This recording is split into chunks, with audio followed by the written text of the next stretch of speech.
আসসালামু আলাইকুম এভরিওয়ান।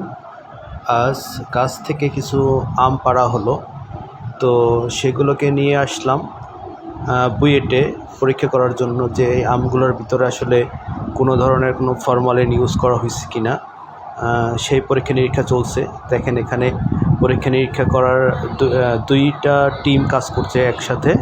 তারা এই যে ঘুরিয়ে ঘুরিয়ে দেখতেছে আমের ভিতরে কোনো ধরনের কোনো ফরমালিন ইউজ করা হচ্ছে কি না বা হয়েছে কি না, সেগুলো ভালো করে পরীক্ষা করছে।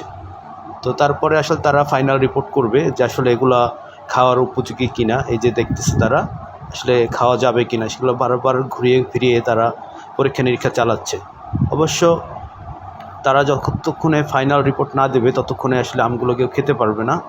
তো এই জন্য আপনাদের সবাইকে অপেক্ষা করতে হবে ফাইনাল রিপোর্টটা পাওয়া পর্যন্ত। সবাই পাশে থাকবেন যে আসলে কী রিপোর্ট আসে। দেখেন কীভাবে তারা ঘুরিয়ে ফিরিয়ে দেখছে।